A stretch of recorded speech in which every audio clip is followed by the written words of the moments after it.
नमस्कार दोस्तों। एफआई के weekly programme talk with an expert के इस एपिसोड में आप सबका स्वागत है। दोस्तों, आज भारत का हर एंटरप्रेन्योर बड़ा काम करने की सोचता है। आज भारत का हर स्टूडेंट जॉब नहीं एंटरप्रेन्योर बनने का सपना देखता है, क्योंकि हमारे रिस्पेक्टेड प्रधानमंत्री श्री नरेंद्र मोदी जी ने बिजनेस को बढ़ावा दिया, ऐसा इकोसिस्टम पैदा किया कि जो स्टूडेंट्स हैं वो जॉब की जगह बिजनेस करने का माइंडसेट बनाएं, बड़े विजन के साथ चले। ऐसा ही एक इनिशिएटिव जेम पोर्टल के रूप में आया, जहां एक आम आदमी भी सरकार के साथ बिजनेस कर सकता है। सरकार की कोई भी रिक्वायरमेंट है उसके लिए वो अप्लाई फुलफिल करने के लिए अप्लाई कर सकता है, as a supplier, as a service provider. लेकिन वो सब कैसे होगा, ये लोगों को नहीं मालूम। अक्सर हमारे पास अपॉर्चुनिटीज होती हैं लेकिन हमें रास्ता नहीं मालूम होता। तो आज उसी दिशा की ओर एक पहल करते हुए हम आज जेम पोर्टल के ऊपर बात करने वाले हैं, और हमारे साथ जुड़े हैं गेस्ट स्पीकर के रूप में मिस्टर संजीव जेटली जी। आज संजीव जी के साथ हम डिस्कस करेंगे कि जेम पोर्टल क्या है, जेम पोर्टल पे क्या कौन रजिस्टर कर सकता है, कौन सा किस प्रोडक्ट का वेंडर, कौन सा सर्विस प्रोवाइडर कौन रजिस्टर कर सकता है, और जेम पोर्टल पे रजिस्टर करने के लिए क्या क्या चीजों की जरूरत है, क्या सर्टिफिकेशंस की जरूरत है, क्या कॉम्प्लायंसेस की जरूरत है। ये सब आज हम संजीव जी से जानेंगे। तो आज का प्रोग्राम शुरू करने से पहले मैं सबसे पहले संजीव जी आपका बहुत बहुत स्वागत करता हूं। आपका हमारे इस प्रोग्राम में बहुत बहुत स्वागत है। Thank you so much sir, invite करने के लिए। ये मेरा सौभाग्य है कि मेरे को मौका मिला आपके पास आने के लिए। सर, ये हमारा भी सौभाग्य है कि आप हमारे साथ जुड़े हैं और हम आपके साथ जुड़े हैं। ये हमारा बहुत बड़ा सौभाग्य है। और अब मैं डॉक्टर द्रव्या से रिक्वेस्ट करूंगा कि वो प्रोग्राम की शुरुआत गेस्ट की इंट्रोडक्शन के साथ करें। Thank you, Mr. Arora. Mr. Sanjeev Jaitley is a serial entrepreneur. He's an author, artist, and a certified public speaker, having more than 25 years of experience in service industry, information technology, and tourism. We welcome you, Mr. Jaitley. Thank you so much for coming. Thank you so much Sanjeev ji and doctor Divya Jain ji, मुझे यहाँ invite करने के लिए। यहाँ आने के लिए मैं आपका आभार व्यक्त करता हूँ और मुझे बड़ी खुशी है कि मैं एफएफआई के इस शो में आया हूँ जो डॉक्टर दीपक जैन जी ने इसका इनिशिएटिव लिया। उनके बारे में पढ़ता रहता हूँ, बड़े सारे आर्टिकल्स मैंने पढ़े हैं और आपका यूट्यूब चैनल वगैरह भी मैं देखता रहता हूँ, फेसबुक वगैरह पे आपके जो अपडेट्स आते रहते हैं। सो डेफिनेटली ये जो इनिशिएटिव लिया है ये एमएसएमई और एंटरप्रेन्योर्स के लिए बहुत अच्छा इनिशिएटिव है। उनका नॉलेज बेस बढ़ता है, उनको पता चलता है कि उनको अपने बिजनेस को कैसे ग्रो करना है। So thank you so much sir invite करने के लिए। Thank you. दोस्तों, बहुत सारे एंटरप्रेन्योर्स का हमें अक्सर मेल आता रहता है और वो हमसे पूछते हैं कि एक एंटरप्रेन्योर गवर्नमेंट में कैसे अपना बिजनेस कर सकता है, गवर्नमेंट के साथ कैसे वो अपने बिजनेस करने के लिए जो कॉम्प्लायंसेस की जरूरत होती है उसकी क्या गाइडलाइंस है, कैसे उसको अडॉप्ट किया जा सकता है, वो आज संजीव जी हमें बताएंगे। तो संजीव जी, सबसे पहले आप हमारे दर्शकों को बताएं कि एक एंटरप्रेन्योर गवर्नमेंट सप्लाईज में कैसे एंटर कर सकता है। Thank you Sanjeev ji. जैसा आप जानते हैं कि आज की डेट में हर इंसान और एम्प्लॉयमेंट के बड़े सारे चैलेंजेस हैं, तो हर इंसान अपना बिजनेस शुरू करना चाहता है और वो चाहते भी हैं कि ठीक है। और स्टार्टअप का तो बूम है आज की डेट में। अगर आप देखें, जैसे हम बड़े सारे चैनल से वो टीवी प्रोग्राम में देखते हैं, स्टार्टअप आजकल गूंज रहे हैं। बट बहुत सारे लोग होते हैं जो इनिशिएटिव लेने से पहले डरते हैं कि क्या मैं ये काम कर पाऊंगा कि नहीं कर पाऊंगा। सो गवर्नमेंट जब भी होती है वो एक आम आदमी के साथ हमेशा रहती है। और उसको हम कैसे कर सकते हैं, देखिए आपने सुना होगा कि फ्लिपकार्ट अमेजोन तो आपने सुना ही होगा, ठीक है। सो जैसे सबके सब आजकल बिजनेस करना चाहते हैं और स्टार्टअप्स बहुत ज़्यादा हैं। दिन पर दिन आप देखोगे नए नए स्टार्टअप्स ऐड ऑन हो रहे हैं। और एक स्टार्टअप की बहुत प्यारी डेफिनेशन मैं आपको बता देता हूँ। बहुत सारे लोग सोचते हैं कि आज मैंने बिजनेस स्टार्ट कर, वो स्टार्टअप हो गया। स्टार्टअप में और बिजनेस स्टार्ट करने में भी डिफरेंस है। स्टार्टअप वो है कि आप कुछ नया लेके आते हैं, कुछ इनोवेटिव लेके आते हैं, उसको आप स्टार्टअप की कैटेगरी में लाते हैं। और अगर मान लीजिए आप एज ए ट्रेडर या रिसेलर काम करें, कोई सर्विस प्रोवाइडर है, तो वो आपका बिजनेस आपने स्टैंड किया है, वो आपने स्टार्टअप शुरू नहीं किया। तो लोग ये सोचते हैं कि मेरी अगर 6 महीने पुरानी कंपनी तो क्या ये स्टार्टअप है, एक दिन पुरानी कंपनी तो क्या ये स्टार्टअप है। स्टार्टअप से टाइमलाइन का लेना देना नहीं है, कब आप इनोवेटिव हो गए उसमें आप स्टार्टअप कैटेगरी में अपने आप को एनरोल कर सकते हो। तो जैसे मैंने आपको बताया कि गवर्नमेंट में काम करना बहुत ही आसान है, बहुत ही सिंपल है। आपके पास सिर्फ 3 से 4 चीजें होनी चाहिए। अगर हम एकदम लेमैन लैंग्वेज में बात करें, पहला आपके पास होना चाहिए एक पैन कार्ड। आप गवर्नमेंट को टैक्स देते हैं तो पैन कार्ड डेफिनेटली आपके पास रिक्वायरमेंट है। आधार कार्ड आपकी आइडेंटिफिकेशन की आप एक हिंदुस्तानी है। सेकेंडली बैंक डिटेल्स जिसमें आपके पास पैसा है, राइट। और एक मोबाइल नंबर जो कम्युनिकेशन के लिए सबसे ज्यादा जरूरत है। अगर बेसिक ये 4-5 चीजें भी आपके पास हैं तो आप गवर्नमेंट में काम कर सकते हैं। इसके अलावा आपको बहुत सारे एड ऑन चीजों की जरूरत नहीं है। लेकिन देखा होगा जैसे हम लोग भी होते हैं, तरक्की करते हैं, एक्सपीरियंस लेते हैं, पढ़ाई करते हैं, अलग अलग चीजों में अलग अलग सर्टिफिकेशन लेते हैं। सो सामने वाले का ट्रस्ट आप पे कब बनेगा, जब आपके पास एक आपकी कंपनी प्रॉपरली रजिस्टर्ड होगी, आपके पास एमएसएमई का सर्टिफिकेट होगा, आपके पास स्टार्टअप सर्टिफिकेट होगा, आपका बैंक अकाउंट जो है करंट अकाउंट होगा। सो ऐसी कुछ चीजें हैं जो बेसिक पैरामीटर्स हैं जिसपे आप सामने वाले को जज करते हैं कि यह कंपनी के साथ मैं काम कर रहा हूँ, ये ऑथेंटिक है कि नहीं है।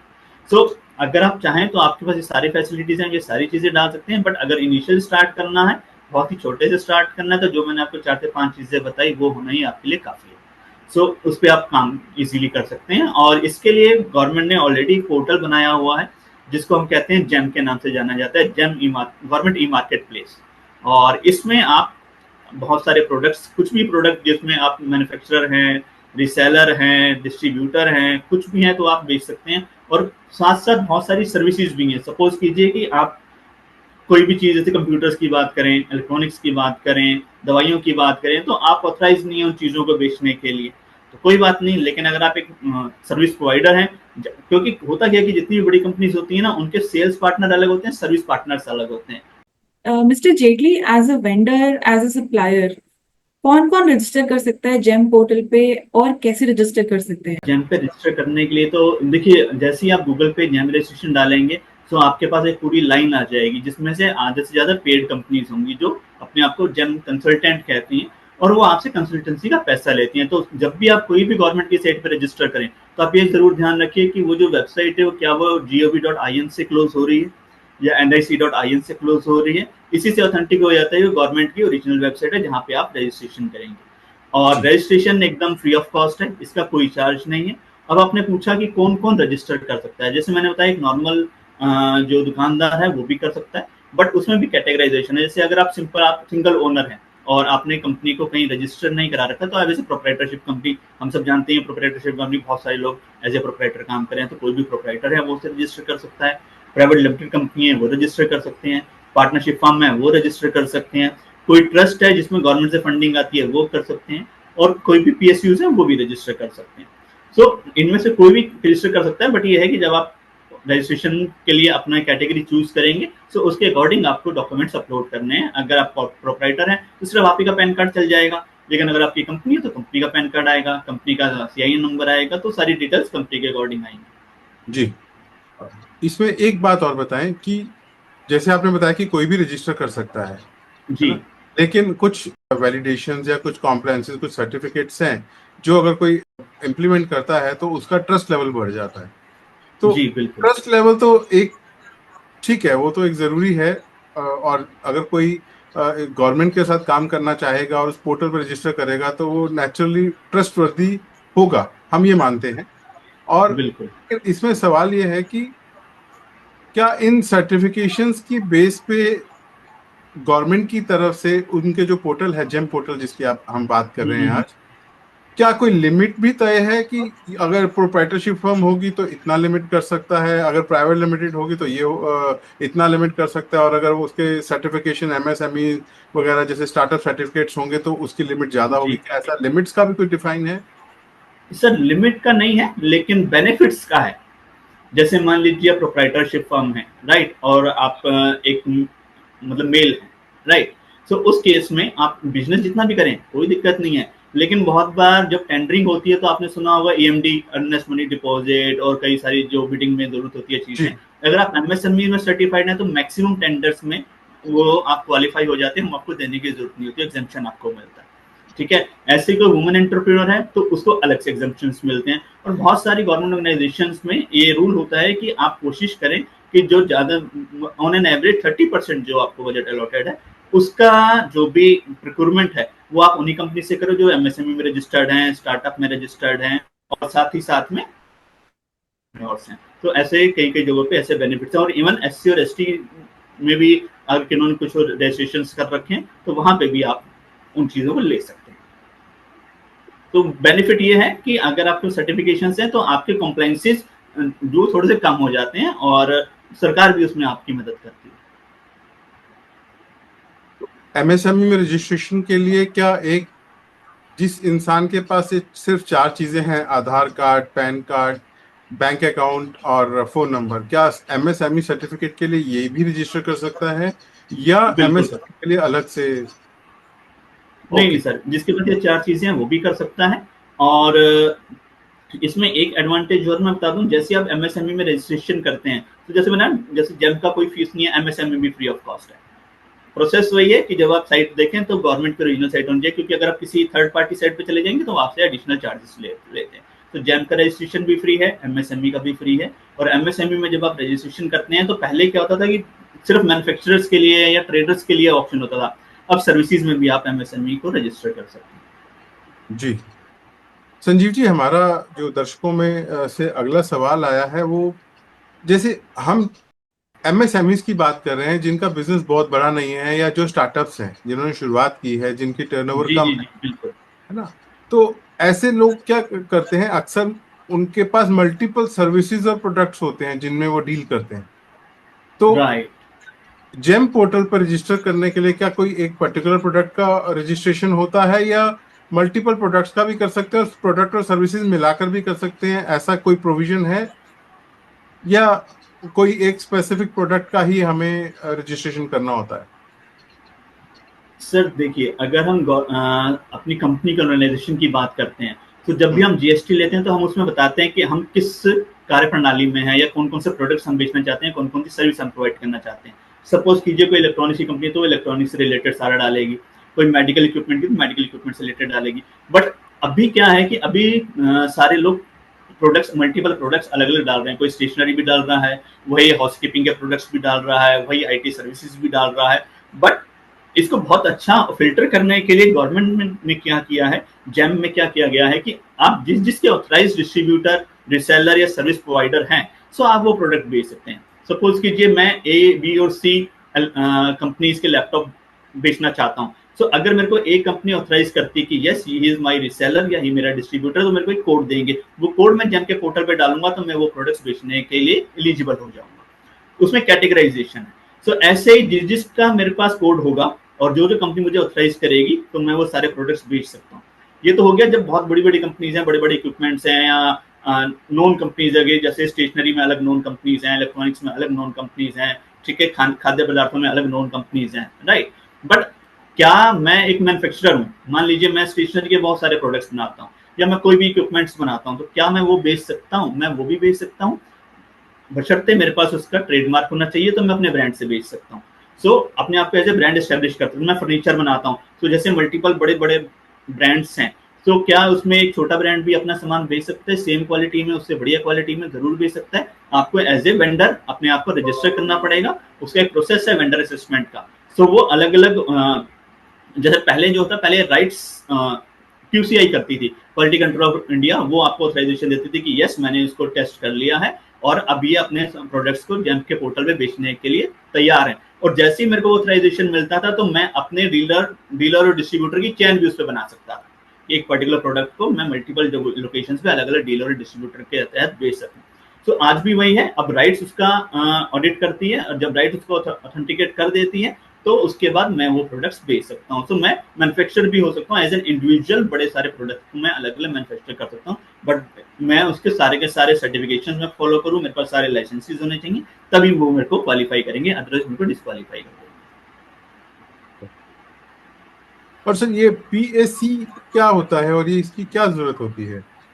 Sir PAC proprietary article certificate होता है, राइट। होता क्या है जी कि जैसे मान लीजिए ए ब्रांड है, अब बहुत ये मेडिकल में और कुछ डिफेंस के इक्विपमेंट्स में सबसे ज्यादा कई बार चीज यूज होती है कि एक प्रोडक्ट बनाया गया, उसकी कंपैटिबिलिटी जो है ना वो एक ही ब्रांड के साथ आ रही है, क्योंकि बनाते सारे ब्रांड सेम चीजें, लेकिन कुछ ना कुछ वेरिएंट थोड़ा बहुत चेंज करते हैं ना अपने सेल को बढ़ाने के लिए, किसी जी में कोई एक चीज प्लस कर देंगे, किसी में माइनस कर देंगे। तो बहुत बार क्या होता है, कुछ ऐसे इक्विपमेंट्स होते हैं जिसमें कंपैटिबिलिटी का इश्यूज ना आए, तो उस वजह से उनको सेम ब्रांड की चीज खरीदनी पड़ती है। तो सेम ब्रांड के लिए उनको एक पीएससी का अपनी जो अथॉरिटी है उनसे मैनेजमेंट से ये अप्रूवल लेना पड़ता है कि मैं ए ब्रांड के लिए ही ये सामान के रिक्वायरमेंट डालना चाहता हूँ या चाहती हूँ, तो आप प्लीज इसे अप्रूव कीजिए, क्योंकि बी ब्रांड हमारे इस प्रोडक्ट के साथ या जो भी हमारा जो बेसिक अभी स्ट्रक्चर बना हुआ है उसके साथ कंपेटेबल नहीं है। तो सबसे ज्यादा कंपेटेबिलिटी के इश्यूज ना आए उसकी वजह से एक स्पेसिफिक ब्रांड को रिकमेंड किया जाता है। अदरवाइज गवर्नमेंट ये कहती है कि आप स्पेसिफिकेशन दीजिए, आप ब्रांड स्पेसिफिक नहीं हो सकते, तो इसीलिए ओपन टेंडर होते हैं कि कोई भी ब्रांड अपने आप को वहां पे क्वालिफाई करने के लिए तैयार है जो बेस्ट रेट और बढ़िया क्वालिटी और अच्छी सर्विसेज देगा। बट किसी किसी केस में as a special case PSC का अप्रूवल दिया जाता है। जी संजीव जी, जेम पोर्टल पर बायर और सेलर दोनों, जब हम रजिस्ट्रेशन करते हैं तो बायर और सेलर दोनों का ऑप्शन आता है। तो जी जबकि आपने सुना है कि जेम पोर्टल पर सरकार, हमारी गवर्नमेंट ही एज अ बायर अपना रोल अदा करती है, और जो वेंडर होता है वो एज अ सेलर रजिस्टर करता है। तो थोड़ा सा जी हमारे ऑडियंस को आप बताएं कि बायर और सेलर का क्या डिफरेंस है, और कौन कौन एज अ बायर रजिस्टर कर सकता है, कौन कौन एज अ सेलर रजिस्टर कर सकता है जेम पोर्टल पर। सर एज ए सेलर तो जैसे हम आम पब्लिक हैं राइट, जो अपनी अपनी कंपनी चला रहे हैं, चाहे वो प्रोप्राइटरशिप है, एलएलपी है, कुछ भी है, हम लोग बहुत ही इजीली कर सकते हैं क्योंकि हम सेलर हैं, हम अपने प्रोडक्ट्स बेच रहे हैं और हम ऑथराइज्ड हैं किसी न किसी चैनल के थ्रू राइट। बट हम खरीद नहीं सकते क्योंकि हम एक गवर्नमेंट आइडेंटिटी नहीं है। बट बहुत बार कुछ ऐसी गवर्नमेंट ऑर्गेनाइजेशन हैं जो गवर्नमेंट में ही सर्विसेज प्रोवाइड करती हैं और गवर्नमेंट से ही सर्विसेज भी लेती हैं राइट। सो वो आपस में इंटरकनेक्ट होकर भी एज ए बायर और सेलर का रोल अदा कर सकते हैं। और वो जब बायर हैं तो वो तो किसी से भी सामान खरीद सकते हैं, बट एज ए सेलर भी, जैसे बहुत ही सिंपल एग्जांपल जो हैंडीक्राफ्ट की आप चीजें करें, तो गवर्नमेंट जो है इस तरह के उद्यम को बढ़ावा देने की कोशिश करती है। तो आपने देखा होगा बहुत सारे गवर्नमेंट ऑफिस में उनसे बनाए हुए, हाथ से बनाए हुए चीजें रखी जाती हैं, सो वो गवर्नमेंट ऑर्गेनाइजेशंस बनाती हैं। और आपने जैसे एम्पोरियम्स में चीजें देखी होंगी, जो गवर्नमेंट एम्पोरियम्स है वो गवर्नमेंट के ही इन हाउस ही चीजें बनती हैं, तो वो उसको सेल भी कर सकते हैं जेम के ऊपर और उसे प्रोक्योरमेंट भी कर सकते हैं। तो मतलब वाइस वर्सा दोनों चीजें कर सकती हैं, लेकिन वो सिर्फ गवर्नमेंट ऑर्गेनाइजेशन हो सकती है जो एज ए बायर और एज ए सेलर का रोल अदा कर सके। लेकिन जो प्राइवेट ऑर्गेनाइजेशन है वो सिर्फ एज ए सेलर के लिए ही अपने आप को रजिस्टर कर सकती है, वो बायर नहीं हो सकती। Mr. Jaitley, as a seller, when we register on GEM, हमें किन किन चीजों का ध्यान रखना चाहिए? पहले जैसे गवर्नमेंट ऑर्गेनाइजेशन के साथ बिजनेस करने के लिए प्रॉपर टेंडरिंग होती थी, सप्लाई अप्रूवल होती थी, फिर टेंडर अलॉट होता था, फिर पेमेंट की बात आती थी। कभी कभी पेमेंट का इशू भी होता था, डिले भी होता था, जिसको कोई भी छोटा एंटरप्रेन्योर बेयर कर नहीं सकता। तो क्या अब भी ये प्रॉब्लम्स जेम पोर्टल में एग्जिस्ट करती हैं या गवर्नमेंट की तरफ से कोई रिलीफ है? अगर अब मैं गवर्नमेंट में काम करने की बात करूं तो बहुत सारी चीजें बहुत ज्यादा ट्रांसपेरेंट हो गई हैं। इवन जैसे ही आपके पास ऑर्डर आता है तो हर मूवमेंट पे आप उसका प्रोग्रेस चेक कर सकते हो कि कस्टमर के पास ऑर्डर रिसीव हो गया कि नहीं हुआ। उन्होंने उसको जैसे मान लीजिए मेरे पास 100 मशीनों का कोई ऑर्डर आया, तो मैंने 100 मशीन सप्लाई कर दी, तो सबसे पहले गवर्नमेंट ऑफिशियल क्या करेंगे, नंबर काउंट करेंगे कि मेरे पास क्वांटिटी पूरी आ गई है कि नहीं आ गई है, उसको चेक करेंगे। फिर उसमें फिजिकल डैमेज या फंक्शनल डैमेज एक बार चेक करेंगे, तो वो भी उसमें वो अपडेट कर सकते हैं कि 100 आई थी जिनमें से 3 फिजिकली डैमेज निकली या फंक्शनल डैमेज निकली, तो उसमें वो मेरे से कम्युनिकेट कर सकते हैं कि इसको कैसे हमें आगे बढ़ना है, कि इसकी आप रिप्लेसमेंट कर रहे हो, क्या कर रहे हो राइट। सो जब वो रिसीव कर लेंगे तो उनके पास फिर उनका बिलिंग डिपार्टमेंट में चला जाता है। जब वो कहते हैं कि हाँ जी इतनी चीजें ओके हैं तो आप इनका बिल प्रोसेस कीजिए। तो बहुत ज्यादा ट्रांसपेरेंट है, हम हर स्टेज पे ना आपके ऑर्डर का प्रोग्रेस माप सकते हो। तो जैसे आपको पता चल गया उन्होंने सीआरएसी जनरेट कर दिया, रिसीविंग हो गई, they are satisfied with the product, so आप पेमेंट फॉलो अप कर सकते हो। और वैसे अब बहुत जल्दी खुद ही ऑटोमेटेड मोड में, क्योंकि पीएफएमएस के थ्रू आपका बैंक अकाउंट रजिस्टर हो जाता है, तो वो ऑटोमेटिक मोड में आपके पास पेमेंट्स आनी शुरू हो जाती हैं। तो बहुत ही कम डिले के चांसेस हैं, बट यस ह्यूमन से काम कर रहे हैं तो मैं ये रिकमेंड करूंगा कि ये आप फॉलो जरूर करें, उससे और जल्दी आपकी पेमेंट आने में आसानी होती है। जी, अब वो जैसे एक डर हुआ करता था कि गवर्नमेंट में काम किया पेमेंट फंस तो नहीं जाएगी, तो वो नहीं है, क्योंकि आपके पास डॉक्यूमेंटेड परचेज ऑर्डर है और हमारी तरफ से पूरा का पूरा आपको कोई भी ना फिजिकल कॉपीज नहीं देनी है, पूरा पेपरलेस हो चुका है सेलर की तरफ से। बट बायर के एंड पे आज भी उनको इंटरनल अप्रूवल्स लेने पड़ते हैं, सारी चीजें होती हैं। तो सबसे बेस्ट क्या है, अगर आपके पास एक पेन का भी ऑर्डर आया ना है, तो आप ये जान लीजिए कि वो किसी ने अपनी मर्जी से ऑर्डर नहीं किया, वो पूरा प्रोसेस था, अप्रूव हुआ है, रिक्विजिशन क्रिएट की गई है, कितना क्वांटिटी लेनी है, कब लेनी है, कब तक चाहिए, पूरा प्रोसेस बना, वो पूरा डॉक्यूमेंटेशन साइन हुआ, अप्रूव किया गया, तभी वो प्रोक्योरमेंट के लिए आगे बढ़ाया गया। सो वो एकदम ट्रांसपेरेंट प्रोसेस है, तो अब इस तरह के घबराने की जरूरत नहीं है। और इन केस कभी ऐसा होता है कि रिमोट एरियाज में आपने माल सप्लाई किया, कम्युनिकेशन में दिक्कत आ रही है, कुछ आ रही है, तो आप एमएसएमई डिपार्टमेंट की हेल्प से भी उसको जल्दी से जल्दी रिलीज करवा सकते हैं। तो संजीव जी, सर्विसेज जैसे कि पहले जेम पोर्टल में एडेड नहीं था, अभी ऐड हुआ है, तो ऐसी कौन कौन सी सर्विसेज हैं जो गवर्नमेंट ने ऐड की हैं और ऐसी कौन कौन सी सर्विसेज हैं जो अभी ऐड नहीं हुई हैं? या आप सिर्फ हमारे दर्शकों को ये बताएं जो जो ऐड हैं, ताकि हमारे जो दर्शक हैं सर्विस इंडस्ट्री में जो अपना सर्विसेज दे रहे हैं एज ए सर्विस इंडस्ट्री, तो वो जान सकें कि कौन कौन पार्टिसिपेट कर सकता है। जी बिल्कुल सर, देखिए सर्विसेज तो आप जानते हैं कि हमारा जो देश है वो हमेशा एक जुगाड़ू देश के नाम से भी जाना जाता है, जिसके हर चीज का सोल्यूशन है। सो बहुत बार क्या होता है कि जो बड़ी ऑर्गेनाइजेशन है उनके सेल्स पार्टनर और सर्विस पार्टनर अलग होते हैं, राइट?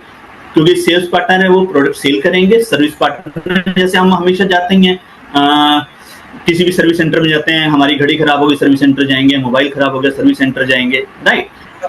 आ रहा है, ठीक है। हाँ। सर जहां तक सर्विसेज का सवाल है, तो हम जानते हैं कि जितने भी बड़े बड़े ब्रांड्स हैं उनका सर्विस सेंटर्स हमेशा अलग होते हैं। सो उनके सेल्स पार्टनर अलग हैं जो सामान बेचेंगे, सर्विस पार्टनर्स अलग हैं जो सपोर्ट करेंगे। जैसे हम अपनी बात करें, हम लैपटॉप कहीं से खरीदते हैं, सर्विस सेंटर अलग होता है, गाड़ी कहीं से खरीदते हैं, सर्विस सेंटर अलग होता है, मोबाइल कहीं से खरीदते हैं, सर्विस सेंटर्स अलग होते हैं। सो दो अलग अलग कैटेगराइजेशन है कि प्रोडक्ट सेल कौन करेगा, सर्विस कौन करेगा। सो अगर आप ऐसे ऑथराइज्ड हैं अलग अलग OEM से, तो आप अपने आप का as a service provider 110% register कर सकते हैं।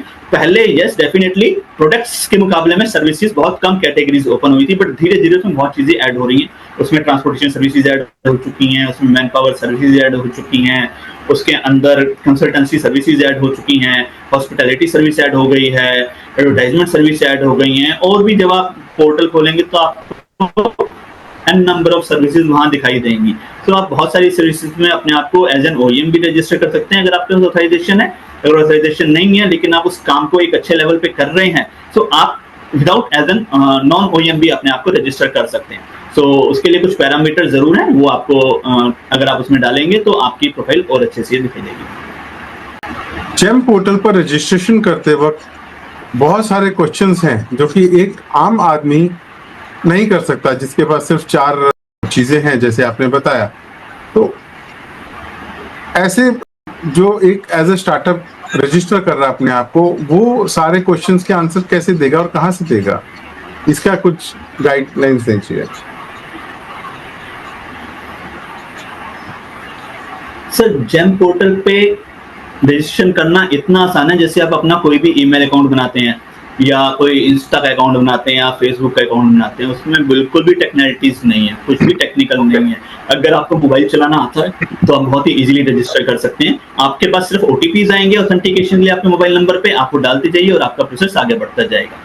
यस, जैसे हमने रिकमेंड करते हैं कि अगर आप गवर्नमेंट में काम कर रहे हैं तो आप MSME जरूर रखें, और अगर आपके पास GST नंबर भी आप लेते हैं तो वो और सोने पे सुहागा है। तो उससे आपको काम करने में बहुत आसानी होती है, क्योंकि अगर आप अपना, जैसे मान लीजिए हम दिल्ली में हैं इस समय, ठीक है, तो अगर हम दिल्ली से बाहर काम करना चाहते हैं तो हमारे पास GST होना जरूरी है, अनिवार्य है, अदरवाइज हम बंद के रह जाएंगे कि हमें सिर्फ एक ही एरिया में काम करना है। तो अगर आप अपना ग्लोबली काम करना और पैन इंडिया पे काम करना चाहते हैं तो आप GST सर्टिफिकेट जरूर बनवाएं।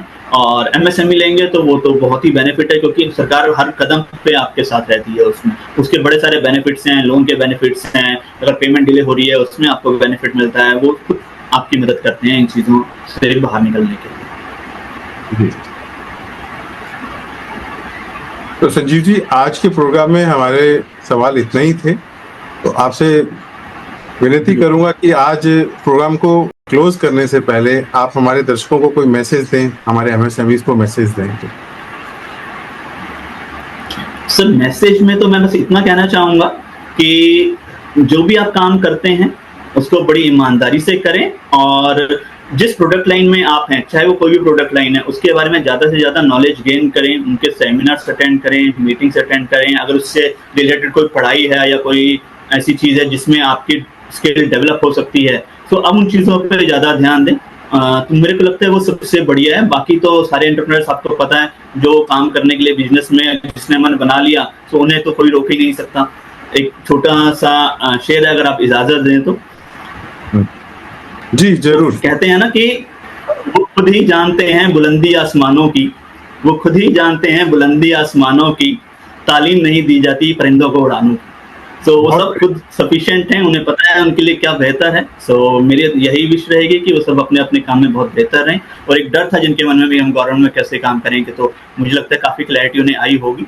बट ये सिर्फ बेसिक था। सो क्योंकि ऑलरेडी बहुत सारे लोग काम कर रहे हैं, सो हम एक ऐसा सेशन भी ज़रूर रखेंगे जिसको हम एक एडवांस सेशन का या सेशन 2 का नाम दे पाएंगे, जिसमें जो ऑलरेडी इस पे काम कर रहे हैं उनको क्या क्या चैलेंजेस आ रहे हैं और वो उनसे कैसे निकल सकते हैं, हम उस पर बातचीत करेंगे। सो धन्यवाद, बहुत बहुत शुक्रिया मुझे बुलाने के लिए। उम्मीद करता हूं कि हम इसी तरह लोगों को हेल्प करते रहेंगे उनके बिजनेस को बढ़ाने के लिए। Thank you sir. तो दोस्तों, उम्मीद करता हूं आज आप सब लोगों को जेम के बारे में काफी अच्छी नॉलेज मिल गई होगी कि उसमें कैसे रजिस्टर करना है, कैसे शुरुआत करना है। आज संजीव जी ने काफी डीपली हमें बताया बेसिक्स के बारे में। लेकिन दोस्तों, एक बात मैं आपसे पर्सनली कहना चाहूंगा कि कोई भी काम करने के लिए पूरे टूल्स का होना बहुत जरूरी है। आप पूरी तैयारी के साथ चलते हैं तभी आप एक विजन के साथ एक कुछ अचीव कर पाते हैं, जिंदगी में कुछ बड़ा कर पाते हैं।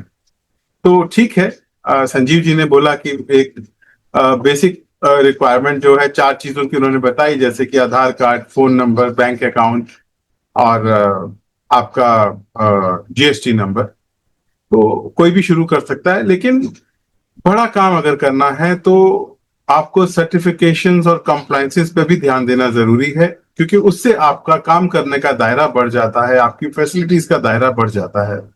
तो मैं आप सभी से ये अनुरोध करूंगा कि आप सर्टिफिकेशंस के ऊपर भी प्रॉपर ध्यान दें और प्रॉपर मेंटरिंग अडॉप्ट करें कि आपकी हर इंडस्ट्री में आज कोचेस की कमी नहीं है। तो आपकी जो भी इंडस्ट्री है, आप रेगुलर कोचिंग भी करें, ताकि आपको आपके फील्ड में नया क्या हो रहा है, क्या होने वाला है और आप क्या नया कर सकते हैं, आपको कहाँ कहाँ किन किन सर्टिफिकेशंस की और किन किन कॉम्प्लायंसेस की जरूरत है, आपके टारगेट ऑडियंस को कैसे आप कैच कर सकते हैं, ये सब चीजों का ऊपर आपको ध्यान रखना बहुत जरूरी है।